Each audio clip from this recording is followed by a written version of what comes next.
श्राद्ध पक्ष और पितृ देवता के बारे में थोड़ा सा जान लें।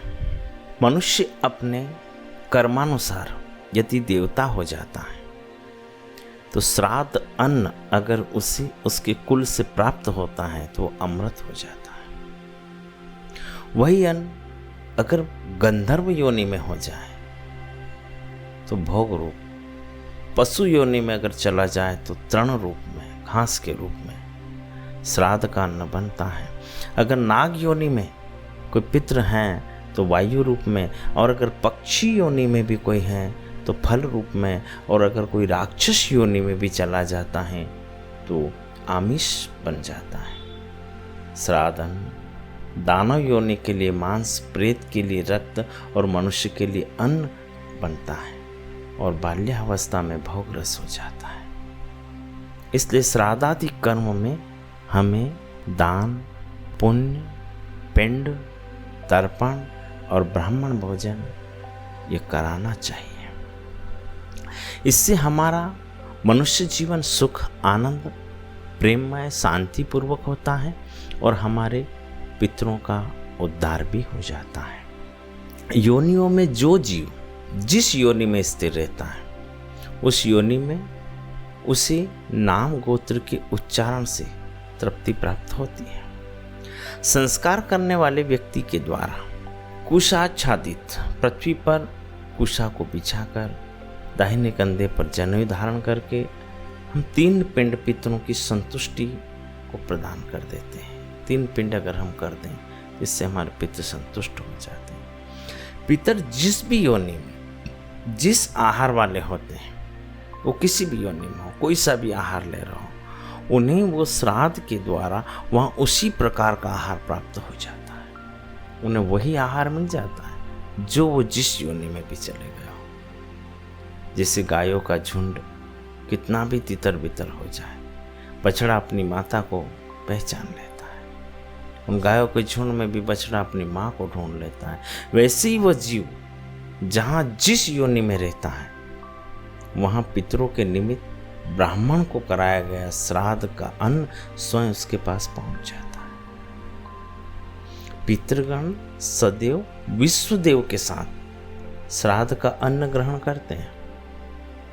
पितृगण सदैव विश्वदेव के साथ श्राद्ध का अन्न ग्रहण करते हैं। विश्वदेव श्राद्ध का अन्न ग्रहण कर पितरों को संतुष्ट कराते हैं। विश्वदेव श्राद्ध का अन्न ग्रहण कर लेते हैं और फिर हमारे पितरों को देते हैं। इस विश्वदेव हैं वसु, रुद्र देवता, पितर, श्राद्ध देवता। ये श्राद्धों में संतप्त होकर श्राद्ध कराने वालों के पितरों को प्रसन्न करते हैं। ये श्राद्ध में संतुष्ट होते हैं। कौन है ये देवता? श्राद्ध देवता। ये श्राद्धों में संतुष्ट हो जाते हैं ब्राह्मण के द्वारा और फिर हमारे पितरों को संतुष्ट करते हैं। जैसे गर्भिणी स्त्री गर्भावस्था में जो भोजन करती है वो उस स्त्री के द्वारा स्वयं को और अपने गर्भस्थ जीव को भी आहार पहुंचा देता है। वैसे ही देवता श्राद्ध के द्वारा स्वयं संतुष्ट होते हैं और वो हमारे पितरों को भी संतुष्ट कर देते हैं। श्राद्ध का समय आ गया, इससे हमारे पितरों को बड़ी खुशी मिलती है। वो श्राद्ध का समय आ रहा है इसके लिए बड़ी लालायित हो जाती है उनकी आत्मा। वो ऐसा जानकर बड़े प्रसन्न हो जाते हैं और वे परस्पर आपस में ऐसा विचार करके उस श्राद्ध में मन के समान तीव्र गति से आ पहुंचते हैं।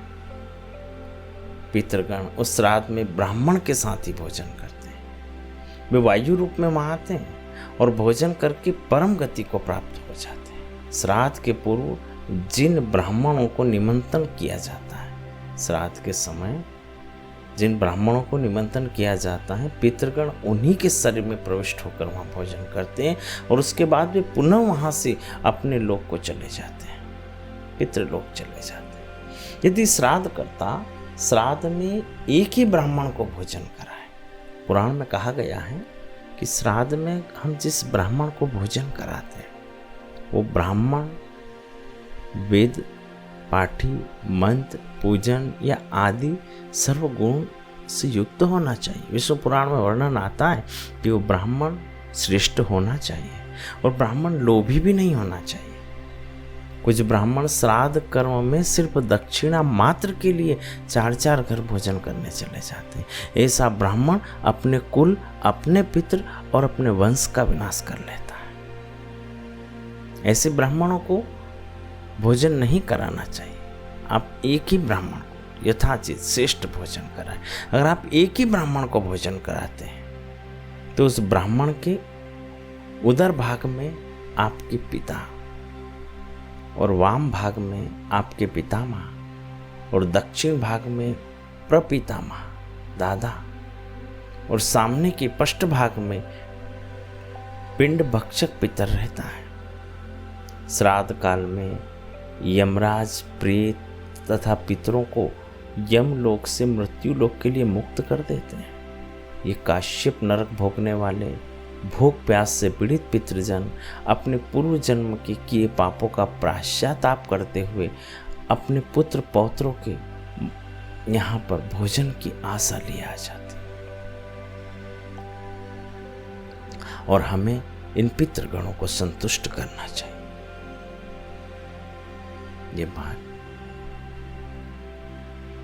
और इस पितरों की संतुष्टि के निमित्त हमें सबसे पहले तो ये समझना है कि आज हम पितरों को संतुष्ट श्राद्ध देवता के द्वारा करवाते हैं और हम बड़े अजीब हो जाते हैं। इसलिए पुराणों में एक वर्णन है कि अब हम भोजन तो पितरों को करा रहे हैं, अब पितृ देवता कौन है?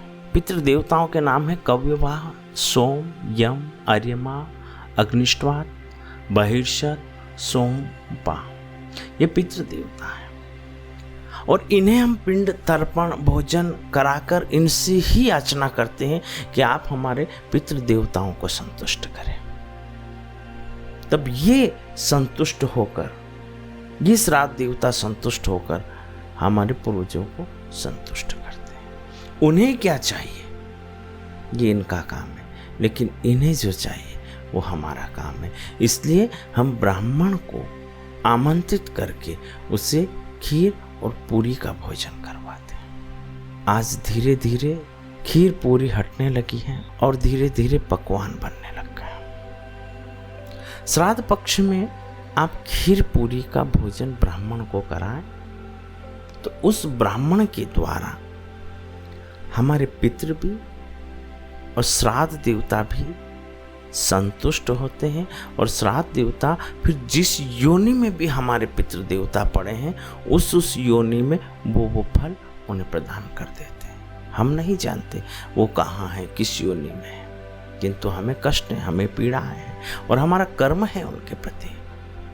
इसलिए हमें करना चाहिए। आज युग में एक नया चलन आ गया है कि हम यह सोचकर कि हमें हमारे पिता, प्रपितामह, दादा या परदादाओं को कौन सी खाने की तरकारियां पसंद, अब हम धीरे धीरे वो तरकारियां बनाने लगे और वह ब्राह्मण को खिलाने लगे। यह प्रथा बनते बनते अब श्राद्ध पक्ष में खीर पूरी बहुत नाम मात्र हो गई और ब्राह्मण जो आता है वो भी बड़ी चटपटी चीज़ों का स्वाद ले लेता है, खीर पूरी खाती तक नहीं। अगर खीर पूरी नहीं खा रहा है तो आपके पितृ संतुष्ट नहीं हो रहे हैं। खीर पूरी ही खाना है, खीर पूरी ही बनाना है और यथेष्ट श्रेष्ठ एक ही ब्राह्मण ठीक है। अगर आपने हजारों ब्राह्मणों को भी भोजन करा दिया और लोभी ब्राह्मण, दुष्टात्मा हो, पाप कर्म करने वाले हो, झूठ बोलने वाले हो, चोरी करने वाले हो, पाखंडी हो, ऐसों को भोजन न कराए, इससे ठीक यह होगा कि आप किसी गौशाला में गाय को घासी डाल दें। इससे भी आपके पितृ गोधन, गाय को भूख शांत कर दें तो भी आपके पितृ संतुष्ट हो जाएंगे। मैं किसी का विरोध नहीं कर रहा हूं, मैं श्रेष्ठता यही है कि उचित ब्राह्मण हो, ब्राह्मण की श्रेष्ठता होना चाहिए।